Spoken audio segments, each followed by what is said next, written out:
Today, we're looking at the life of one of America's most recognized civil rights leaders, Jesse Jackson, and his connection to the West African nation of Liberia. This is a story about struggle, diplomacy, Pan-African solidarity, and the belief that justice has no borders. Reverend Jesse Louis Jackson Sr. was born in 1941 in Greenville, South Carolina. During the height of segregation, he rose to national prominence as a close associate of Martin Luther King Jr. and as a key organizer in the civil rights movement. After King's assassination in 1968, Jackson founded Operation PUSH and later the Rainbow Coalition. His message was consistent: political empowerment, economic justice, and global human rights. He even ran for President of the United States in 1984 and 1988. Expanding the political imagination for millions of Americans. But Jackson's work was never limited to American soil. He saw the African diaspora as interconnected. What happened in Africa mattered deeply to African Americans, and vice versa.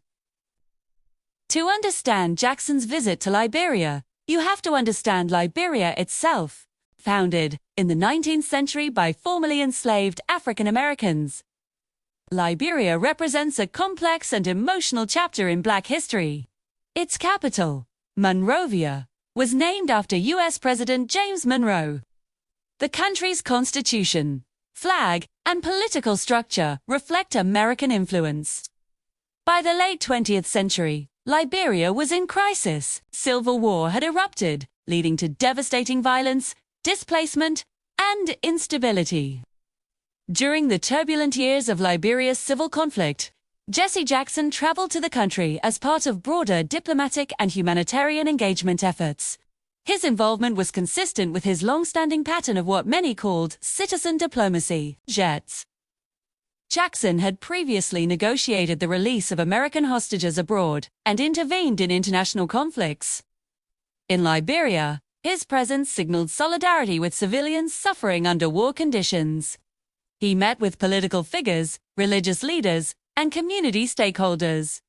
His message was clear: reconciliation over revenge, dialogue over destruction.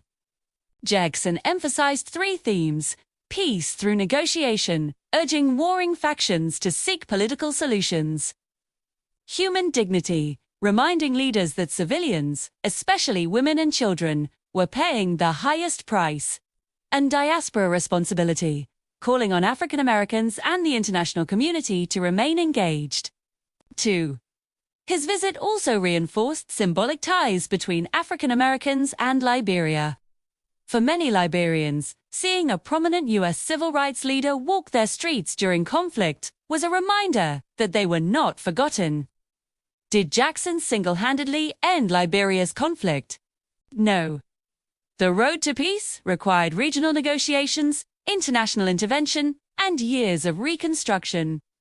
But his role reflected something important: moral diplomacy.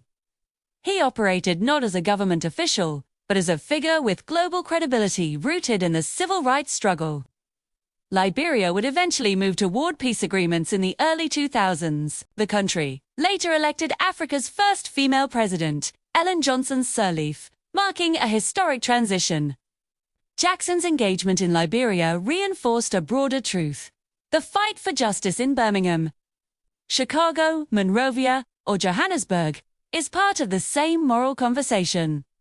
Jesse Jackson's life has been defined by expanding the boundaries of concern. From marching in Selma to speaking in African capitals, his work reflects a Pan-African worldview, one that sees freedom as shared and interconnected. Liberia, with its deep historical ties to the United States, was more than a diplomatic stop. It was symbolic, a reminder that the story of African Americans in West Africa is woven together by history, pain, resilience, and possibility. Thanks for watching.